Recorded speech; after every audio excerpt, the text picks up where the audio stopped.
नमस्कार दोस्तों, मैं हूं पंडित द्रोणाचार्य शास्त्री और आज मैं आपको एक बुक जिसका नाम है माधव निदान। अब यहाँ पर देखिए जरा, आधुनिक दृष्टि से अपस्मार दो प्रकार का होता है। अपस्मार यानी एपिलेप्सी, और भी बहुत सारी बातें यहाँ पर, ये मन और हृदय जो है उसकी सारी बातें हो गया।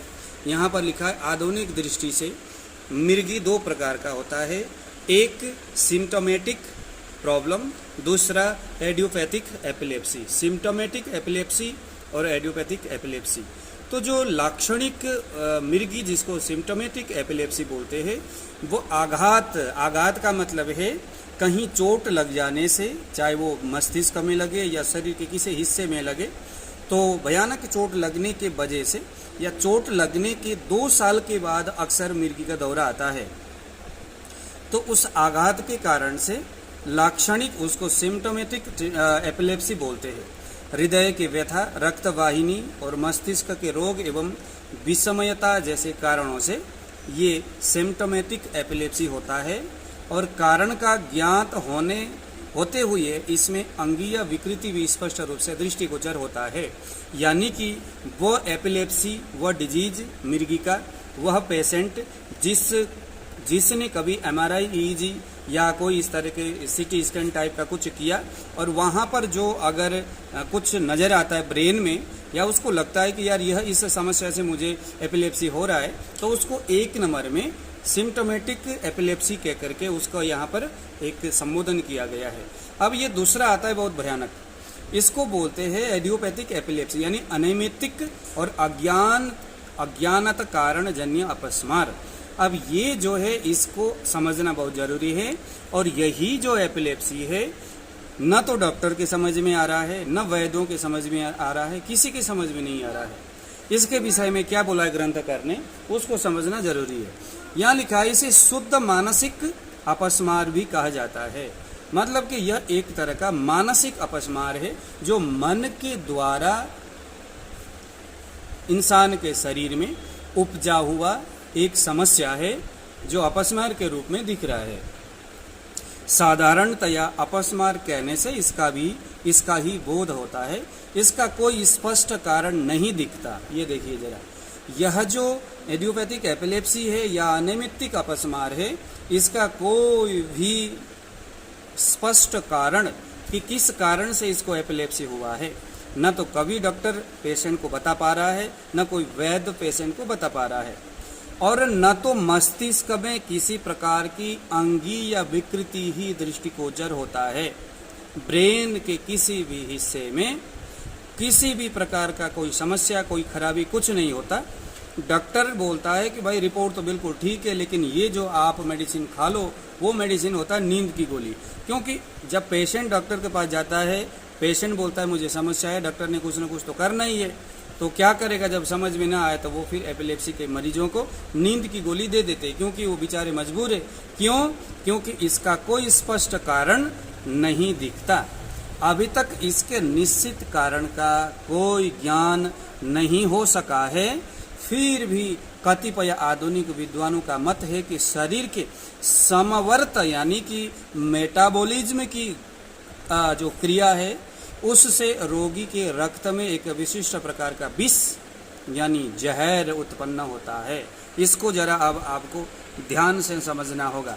कुछ लोग, ये भी कोई कंपलसरी नहीं है जो ये लिखा हुआ है, लेकिन कुछ लोग जो साइंटिस्ट है, जो डॉक्टर है, पढ़े लिखे डॉक्टर, जिन्होंने अपने जीवन काल में बहुत सारे इस तरह के केस जिन्होंने देखा है, उन्होंने एक अनुभव किया, एक महसूस किया कि अचानक उनके शरीर में जो खून है, उस खून में एक जहर उत्पन्न हो जाता है। अचानक होता है, 2 महीने, 3 महीने, 4 महीने, 5 महीने, साल, 2 साल में एक बार जो दौरा आता है, कोई सिम्टम्स दिखता नहीं, लेकिन इंस्टेंटली पेशेंट गिर के बाहर हो गया, गिर गया, दौरा आ गया उसको।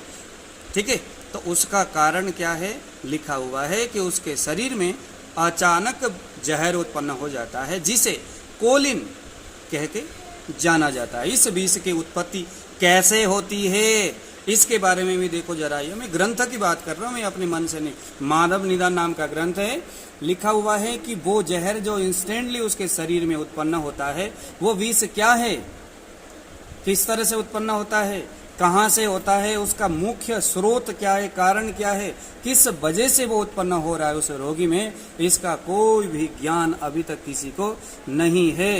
किंतु उनका यह निश्चित मत है कि इसी विष के कारण मस्तिष्क की उच्च क्रियाओं यानी सोचना और स्मरण करना आदि इन क्रियाओं के लोप यानी कि हीन होने के साथ साथ कतिपय क्रियाओं हाथ पैर और पैर के विविध प्रकार की क्रियाओं में और फेनोद्गम मुंह से निकलने वाली जो झाग है इसका नियंत्रण भी समाप्त हो जाता है। यानी कि स्पष्ट है कि इंस्टेंटली वो जहर उत्पन्न होता है उसके मस्तिष्क से। वो जहर जब शरीर से बाहर जब मुंह से फेन के रूप में जब बाहर निकलता है, यानी शरीर का जो इम्यून सिस्टम है, जो मेटाबॉलिज्म सिस्टम है, वो सिस्टम उस जहर को पहले उत्पन्न करेगा और उसके बाद उसको शरीर से बाहर निकालने का प्रयत्न करेगा। जब वो बाहर निकालता है तो उस वक्त क्या करेगा, सोचना और स्मरण करने की जो कैपेसिटी है उसको शरीर बंद कर देता है। मैं आपको एक चीज़ और बता दूं, अगर किसी भी व्यक्ति के शरीर में अचानक बहुत भयानक दर्द किसी कारणवश होता है तो उस दर्द को सहने में शरीर असमर्थ होता है। शरीर को लगता है कि पता नहीं ये नया क्या चीज़ आ गया, न समझने की वजह से व्यक्ति को उस वक्त वो बेहोश कर देता है, स्मरण शक्ति से विलुप्त कर देता है, क्योंकि वो जो चीज़ है न तो वो व्यक्ति समझ पा रहा है न उसका शरीर समझ पा रहा है। तो वही स्थिति इस रोगी के शरीर में होता है। जो उसका खून, उसके जो खून है वो खून जो जहर उत्पन्न करता है, अचानक उत्पन्न होने के बाद शरीर को कोई पता ही नहीं चलता कि ये है क्या चीज़ जो जहर उत्पन्न हुआ है, क्योंकि वो एक गर्वी से वो जहर है। इसीलिए शरीर क्या करता है कि उसको फटाफट उसको बाहर निकालने के लिए तैयारी करता है। तो उसी तैयारी में इंसान के स्मरण शक्ति को यानी याददाश्त को यानी अचेत कर देता है, खत्म कर देता है। तो जो फेनोद्गम है, जो फेन है मुंह से जब झाग आता है उसके बाद फिर वो ठीक हो जाता है। यह विकृति जितनी ही कम होगी बेहोशी का समय भी उतना ही कम होगा। यानी कि जहर जो ब्लड जो जहर उत्पादन कर रहा है, उत्पादन का लेवल कितना है, वो जहर किस लेवल में बना रहा है। अगर ज़्यादा जहर बन रहा है तो रोगी ज़्यादा देर तक बेहोश होगा, और अगर कम जहर उसका शरीर के उसके जो ब्लड वो बनाता है तो कम देर में वो फिर बेहोशी से मुक्त हो जाएगा। इसी प्रकार विकृति अधिक होने पर बेहोशी का समय भी अधिक होता है। तो दोस्तों, आज का मेरा जो इस वीडियो बनाने का जो मुख्य मकसद ये है कि वो जो रोगी जिन्हें हम इडियोपैथिक एपिलेप्सी कह के संबोधन करते, जिनको 2 या 3 महीने के बाद एक बार दौरा आता है, शरीर में कोई सिम्टम्स नहीं होता, उसके शरीर में उसका जो ब्लड है वो इंस्टेंटली जहर उत्पन्न करता है। इसके इलाज में क्या किया जाए? अब तो इलाज मेरे हिसाब से जहाँ तक मैं इस चीज़ को समझ पा रहा हूँ कि उस व्यक्ति को एक ऐसा मेडिसिन दिया जाए जो रक्त का शोधन करने वाला है, जो रस और रक्त धातु का पचन करता होगा। रक्तपाचक और रसपाचक दवाइयाँ उसको देनी चाहिए, और साथ साथ में ऐसा दवाई जो उसका ब्लड जहर उत्पन्न न करे। ऐसे बहुत सारे मेडिसिन है, तो इस तरह के मेडिसिन अगर हम उसको देंगे, लेकिन उसको कब तक उस दवाई को खाना चाहिए इसका कोई हिसाब किताब नहीं है, उसको खाते रहना चाहिए। मतलब किसी आदमी को 3 महीने में एक बार दौरा आता है मिर्गी का, तो उसको चाहिए कि वो 3 महीने तक उसको खाए।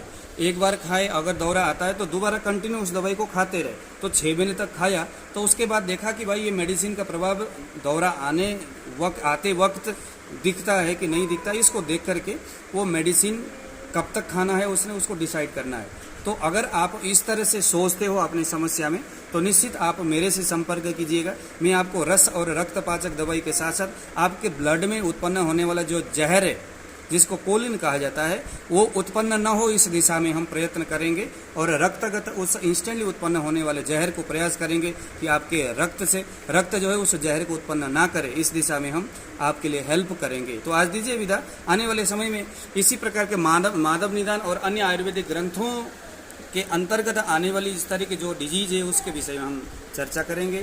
जय श्री राम। हाँ जी सर, तो आपके तो अब बच्चा ठीक भी हो गया रोगी, तो मेरे यूट्यूब के लिए तो बोलना चाहिए ना आपको कि यूट्यूब में लोगों को तो कुछ मैसेज दीजिए ना आप। अरे आपका नंबर मैसेज नीचे गया सर जी, मैं अभी देखा एक नंबर मेरा शायद लगाता हूँ, लग जाए तो अच्छी बात है।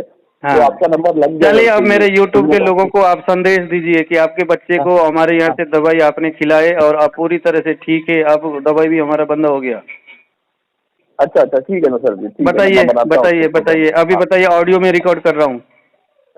हाँ हाँ हाँ, अभी आप कहाँ से हो आप? मैं एमपी से। हाँ, आपका नाम? मध्य प्रदेश।